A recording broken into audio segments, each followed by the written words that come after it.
जय श्री श्याम मित्रों, स्वागत करता हूं आपका मैं अपने YouTube channel Shri Shyam education point में। आज जो हम पढ़ने जा रहे हैं वो है सूरदास जी के भ्रमर गीत से चयनित कुछ पद। इससे पहले जो वीडियो बनाया था उसमें पद संख्या 1, 2, 3 हम पढ़ चुके हैं। आज जो बचे हुए 3 पद हैं वह पढ़ेंगे। एक बात मैं आपको बता देता हूं सभी विद्यार्थियों को, पद की व्याख्या करने से पूर्व आप सभी को जो पद के कठिन शब्दार्थ हैं उन कठिन शब्दार्थों के अर्थ आपको आने चाहिए, जिससे आप पद की व्याख्या सरलता से कर सकें। तो समय न गवाते हुए आगे की जो व्याख्या है वो देखते हैं।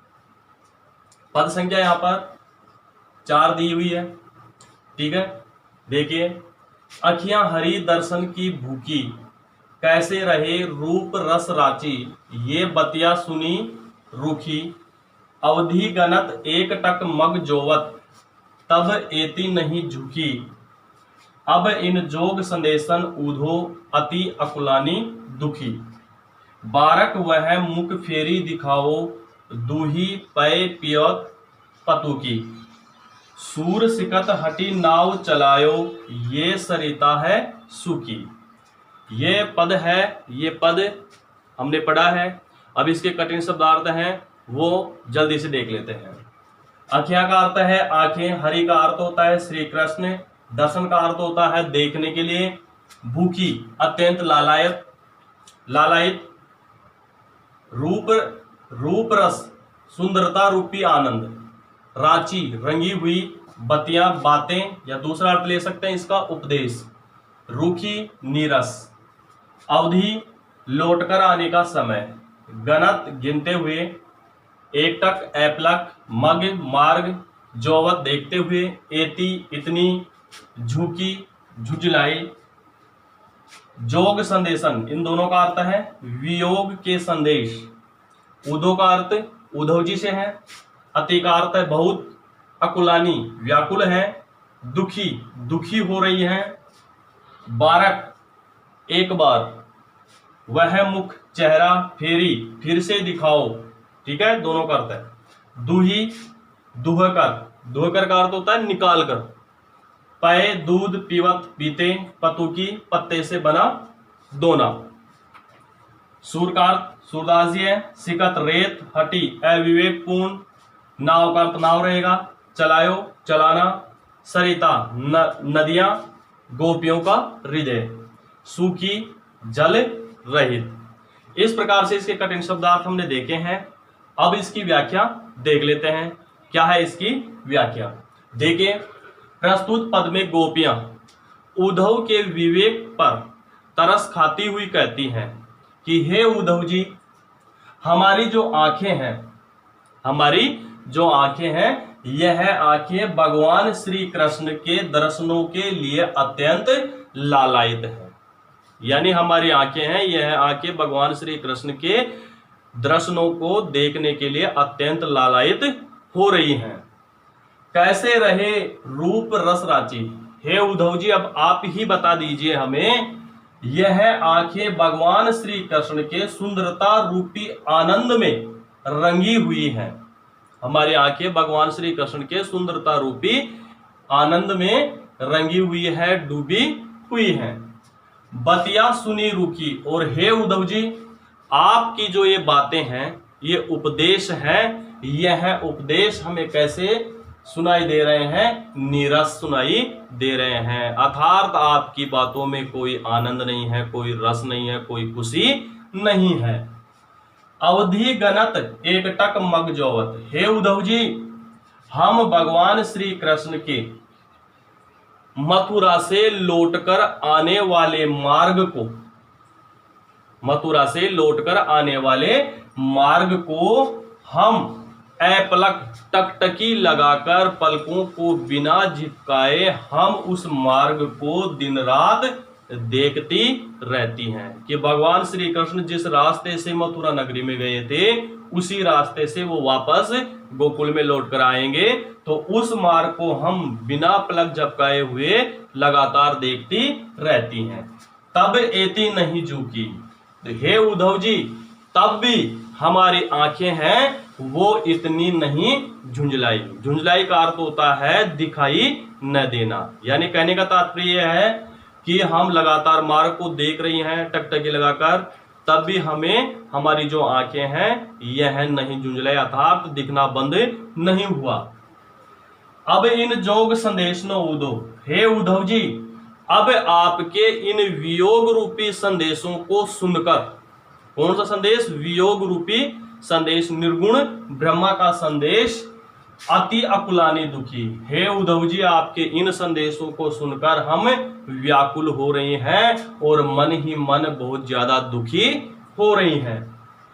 बारक वह मुख फेरी दिखाओ। फिर गोपियां अपने विवेक से कहती हैं कि हे उद्धव जी, चलो हम आपके इस निर्गुण ब्रह्मा को हम मान लेंगी, ठीक है, लेकिन हम जो आपसे प्रश्न कर रही हैं, जो पूछ रही हैं, जो जानना चाहती हैं, उसका हमें जवाब दीजिए।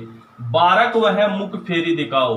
हे उद्धव जी, चलो मान लिया कि हमने आपके निर्गुण ब्रह्मा को अपना लिया, लेकिन एक बार हमें भगवान श्री कृष्ण का वह चेहरा फिर से दिखाओ।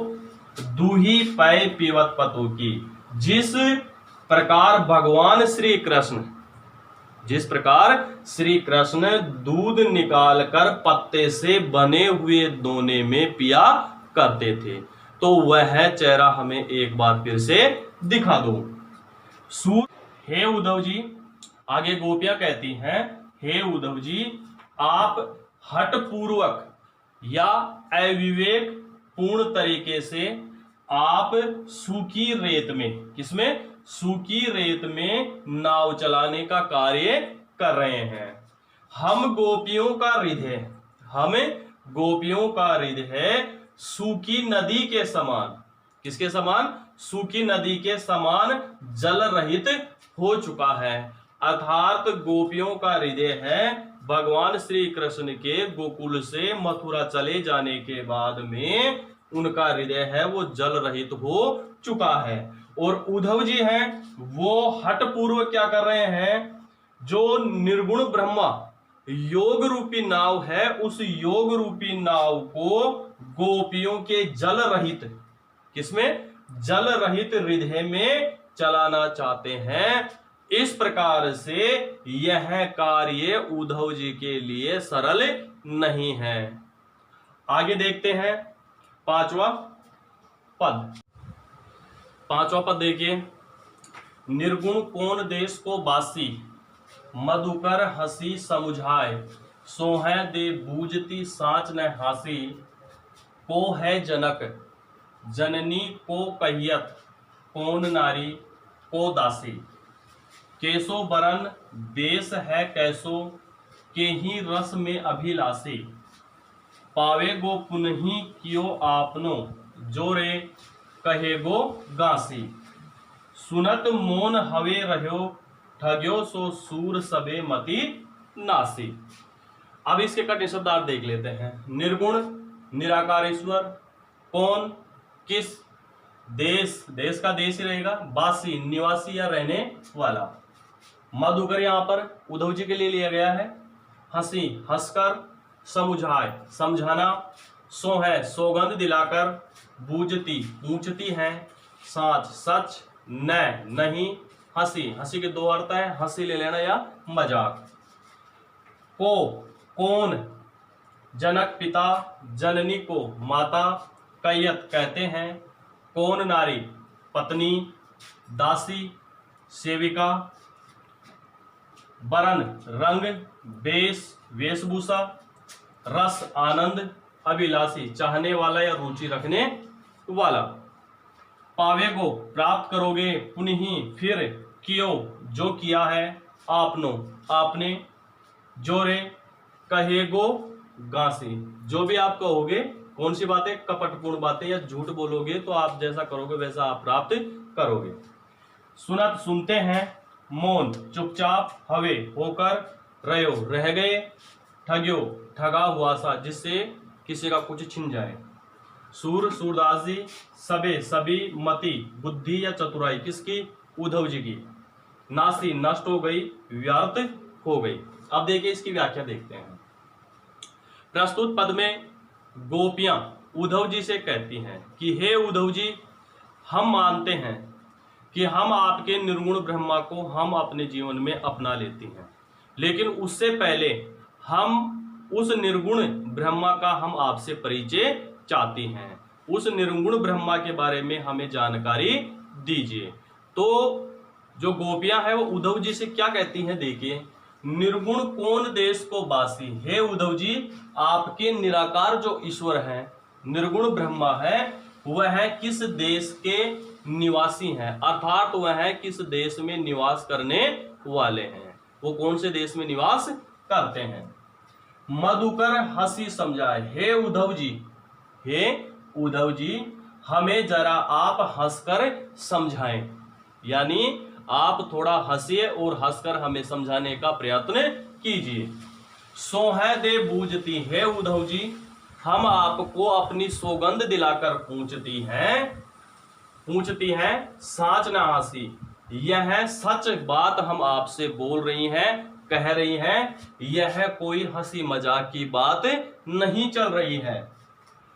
को है जनक, हे उद्धव जी, आपके निर्गुण ब्रह्मा के कौन पिता हैं, यानी उनके पिताजी कौन हैं, कौन उनकी माता है जिनको वह माताजी कहकर वह बोलते हैं, पुकारते हैं, कौन नारी और उनकी पत्नी कौन है, पत्नी का नाम क्या है, को दासी और कौन उनकी सेविका है।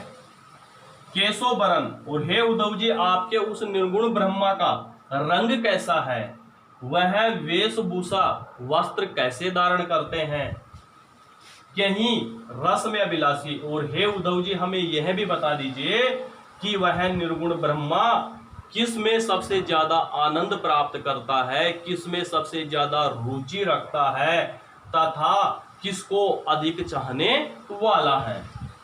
पावे को पुनः क्यों आपने, हे उद्धव जी, अगर हे उद्धव जी, अगर आपने हमसे कोई भी कपटपूर्ण बातें की, हमसे झूठ आपने अगर बोला, तो आप जो झूठ बोलेंगे उसका परिणाम आपको प्राप्त करना पड़ेगा। यानी अगर आपने हमसे झूठ बोला तो उसका परिणाम आपको स्वयं को भोगना पड़ेगा। सुनत मौन हवे रहो ठग्यो, इस प्रकार से उद्धव जी चुपचाप गोपियों के सामने खड़े होकर चुपचाप गोपियों की बातें सुनते रहे, और ऐसा लगा उद्धव जी को जैसे वह ठगे हुए से एक जगह स्थिर खड़े हो रहे हैं। सूर सबे मति नासी, और इस प्रकार से उद्धव जी की जो बुद्धि है, चतुराई जो निर्गुण ब्रह्मा रूपी लेकर आए थे, वह सारी बुद्धि चतुराई सब क्या हो गई, नष्ट हो गई। अर्थात यहां पर यह कहना चाहते हैं कि उद्धव जी को गोपियों के प्रश्न का उत्तर देने में असमर्थता प्रकट हो रही है। अब उद्धव जी यह नहीं बता पाएंगे कि निर्गुण ब्रह्मा के माता पिता कौन है, उनकी पत्नी का क्या नाम है, वह किस रस में आनंद लेता है। इस प्रकार से जो उद्धव जी है वह गोपियों के ज्ञान के सामने ठगे से रह जाते हैं। इस प्रकार से इसकी व्याख्या हमने पूर्ण की है। इसमें अनुप्रास अलंकार है और इससे पहले जो पद पढ़ चुके हैं उसमें भी अनुप्रास अलंकार है। अब जो अंतिम पद बचा हुआ है उसकी भी व्याख्या हम जल्दी से देख लेते हैं।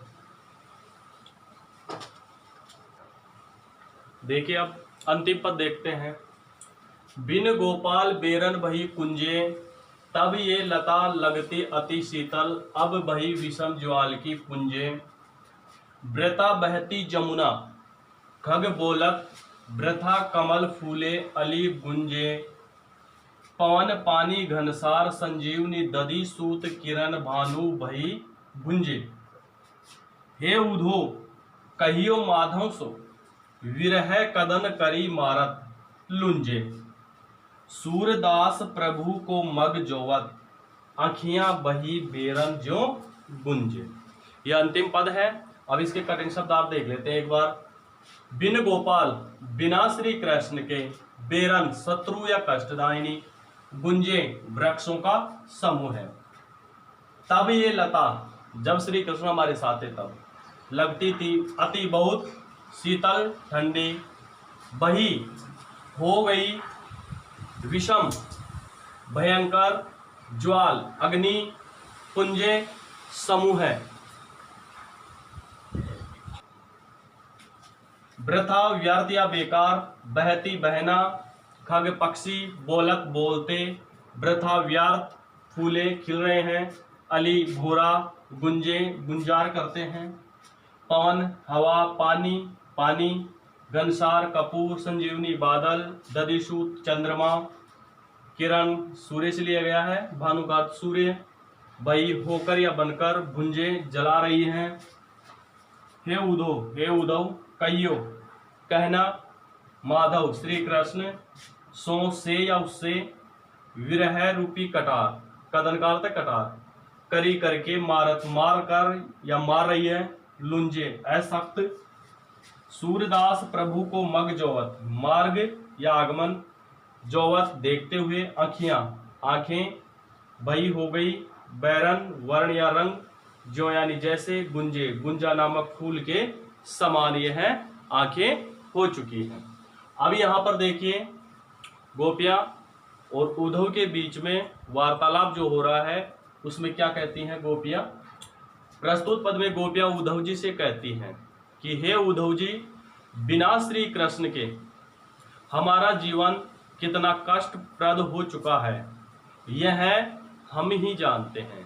आज भगवान श्री कृष्ण हमारे साथ नहीं है तो बिना श्री कृष्ण के यह जो वृक्षों का समूह है, ये वृक्षों का समूह है भी आज हमारे लिए शत्रु के समान कष्टदायिनी हो चुका है, अर्थात कष्ट देने वाला बन चुका है। तब ये लता लगती अति शीतल, जब भगवान श्री कृष्ण हमारे साथ रहते थे तब इन वृक्षों का जो समूह है और जो लताएं थी यह हमें बहुत ठंडी लगती थी, अर्थात हमें बहुत अच्छा लगता था। अब वही विषम ज्वाल की पुंजे, अब इन वृक्षों का जो समूह है यह समूह है भयंकर अग्नि के समान हो चुका है। किसके समान हो चुका है? भयंकर अग्नि के समूह के समान यह हो चुका है, अर्थात इनमें से अब क्या निकल रही है? गर्मी निकल रही है। वृथा बहती यमुना, हे उद्धव जी इस यमुना नदी को देखिए, यह भी अब व्यर्थ में ही बह रही है, व्यर्थ में ही, बेकार में ही यह बह रही है। खग बोलत, और व्यर्थ में ही यह पक्षी अब बोल रहे हैं। वृथा कमल, और इन कमल के पुष्पों को देखिए, यह भी व्यर्थ में ही, बेकार में ही क्या कर रहे हैं? खिल रहे हैं।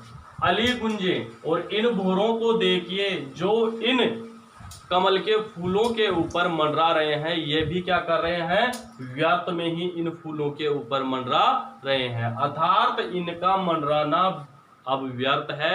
व्यर्थ क्यों है? क्योंकि भगवान श्री कृष्ण है वह अब गोकुल में नहीं है। पवन, ये हवा, पानी, कपूर, बादल, चंद्रमा, यह सब मिलकर किसके समान हमें दुख दे रहे हैं? भानु बही गुंजे, यह सूर्य की, किसकी? सूर्य की किरणें का समूह बनकर हमें जला रही हैं। सूर्य की किरणों का समूह बनकर हमें क्या कर रही हैं? जला रही है। जैसे गर्मियों में क्या होता है? सूर्य की गर्मी ज्यादा लगती है, वैसे ही यहाँ पर गोपियों ने सूर्य को उष्मा प्रदान करने वाला यहाँ पर बताया है। ये सारे हैं, हवा है, हवा ठंडी आती है, पानी ठंडा होता है, कपूर, बादल, चंद्रमा, चंद्रमा की चांदनी तो वैसे ही ठंडी होती है, लेकिन गोपियों को कैसी लग रही है? ये सब चीजें हैं, ये किसके समान लग रही है? सूर्य की किरणों के समूह के समान उष्मा देने वाले बने हुए हैं।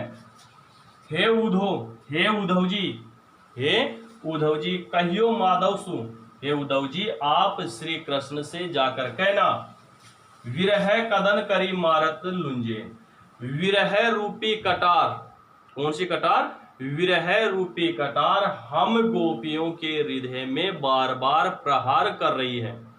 विरह कौन सी? भगवान श्री कृष्ण वापस गोकुल नहीं आ रहे हैं, इसलिए वह विरह रूपी कटार है, वह गोपियों के हृदय पर बार बार प्रहार कर रही है, जिसके कारण हम क्या हो चुकी हैं, अब अशक्त हो चुकी हैं, कमजोर हो चुकी हैं।